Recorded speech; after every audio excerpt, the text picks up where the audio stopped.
Teman-teman, di video berikut ini kita akan membahas mengenai matriks inovasi dan 10 types innovation. Simak videonya ya. Sebuah perusahaan dalam menjalankan aktivitas inovasi harus membagi ke dalam 3 bagian untuk merespon kondisi pasar saat ini, sekaligus untuk mengantisipasi disrupsi di kemudian hari. Nakji dan Taft dalam jurnal yang diterbitkan oleh Harvard Business Review menjelaskan mengenai matriks bagaimana perusahaan bisa terus memimpin kompetisi jangka panjang.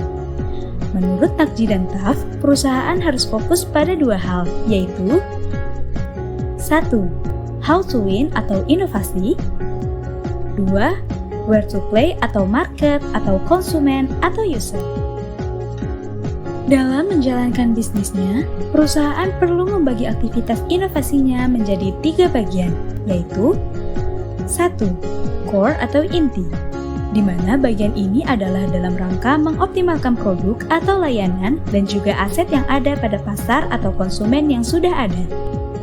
Dalam perusahaan, aktivitas ini porsinya sekitar 70% dari total aktivitas inovasinya. Jadi, inovasi yang dilakukan sifatnya praktis. 2. Adjacent, di mana bagian ini adalah untuk melakukan ekspansi bisnis dengan cara melakukan inovasi pada produk atau layanan dan juga aset pada pasar atau konsumen yang baru, tapi relatif masih berdekatan dengan pasar atau konsumen sebelumnya. Misalnya, pasar atau konsumen baru ini adalah anak-anak dari orang tua yang telah menjadi konsumen pada produk sebelumnya. Dalam perusahaan, aktivitas ini porsinya sekitar 20% dari total aktivitas inovasinya. 3. Transformational, di mana bagian ini adalah perusahaan melakukan terobosan atau breakthrough dan membuat produk atau layanan yang benar-benar baru sekaligus untuk membuat ceruk pasar atau konsumen baru yang sebelumnya tidak ada. Meskipun porsi aktivitasnya hanya 10% dari total aktivitas inovasi perusahaan, namun proses ini sangat krusial karena inovasi yang dihasilkan adalah sesuatu yang orisinil dan sulit ditiru oleh kompetitor, karena inovasinya tidak hanya pada produk, namun pada beberapa aspek penting di dalam bisnis seperti profit model, metode, channel, dan customer engagement. Pada umumnya, para inovator di perusahaan hanya fokus melakukan inovasi produk atau layanan. Hal ini bagus dan tidak salah, namun tidak cukup untuk bisa mempertahankan kelangsungan bisnis dalam jangka waktu yang lama.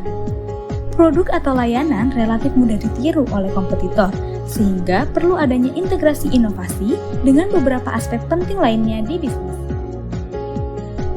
10 Types of Innovation lahir dari sebuah riset, analisa, dan sintesa terhadap 2.000 perusahaan yang telah bertransformasi selama 13 tahun, dari tahun 1998 hingga 2001.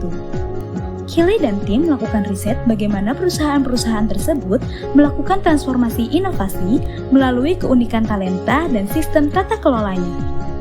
10 blok inovasi ini terbagi menjadi 3 kelompok besar, yaitu configuration, offering, dan experience. Kelompok configuration terdiri dari 4 blok inovasi, yaitu 1. Profit model adalah inovasi cara perusahaan mendapatkan uang atau profit. 2. Network adalah inovasi dengan cara membangun jejaring agar bisa menghasilkan nilai tambah baru. 3. Structure adalah inovasi yang fokus pada pengelolaan aset baik berupa barang maupun manusia agar menghasilkan nilai tambah baru dan keunikan. 4. Proses adalah inovasi pada metode perusahaan menghasilkan sebuah produk atau layanan. Kelompok offering terdiri dari 2 blok inovasi, yaitu 1. Product performance adalah inovasi pada produk atau layanan agar menghasilkan fitur dan fungsi yang berbeda dengan kompetitor. 2. Product system adalah inovasi pada produk atau layanan tambahan yang terintegrasi dengan produk atau layanan utama agar menghasilkan suatu nilai tambah baru. Kelompok experience terdiri dari 4 blok inovasi, yaitu 1. Service adalah inovasi pada layanan untuk memperkuat dan mendukung nilai tambah pada produk atau layanan. 2. Channel adalah inovasi yang meliputi cara bagaimana perusahaan terhubung dengan konsumen atau penggunanya.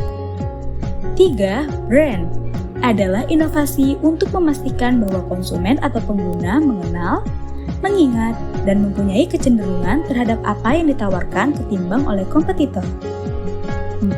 Customer engagement adalah inovasi untuk membangun sebuah koneksi yang sangat intens dan berarti dengan konsumen atau pengguna. 4 blok inovasi pada configuration fokus pada internal perusahaan. 2 blok inovasi pada offering fokus pada produk atau layanan. 4 blok inovasi pada experience fokus pada pelanggan. Kalau dalam sebuah pertunjukan, maka blok inovasi sebelah kiri disebut backstage, sementara blok inovasi sebelah kanan disebut onstage. Blok inovasi sebelah kiri tidak diketahui atau dirasakan langsung oleh konsumen atau pengguna, sementara blok inovasi sebelah kanan diketahui dan bersinggungan langsung dengan konsumen atau pengguna. Perusahaan-perusahaan yang sukses melakukan transformasi bisnisnya melakukan inovasi integrasi lebih dari 3 blok inovasi. Demikianlah pembahasan mengenai matriks inovasi dan 10 types innovation. Semoga bermanfaat. Terima kasih.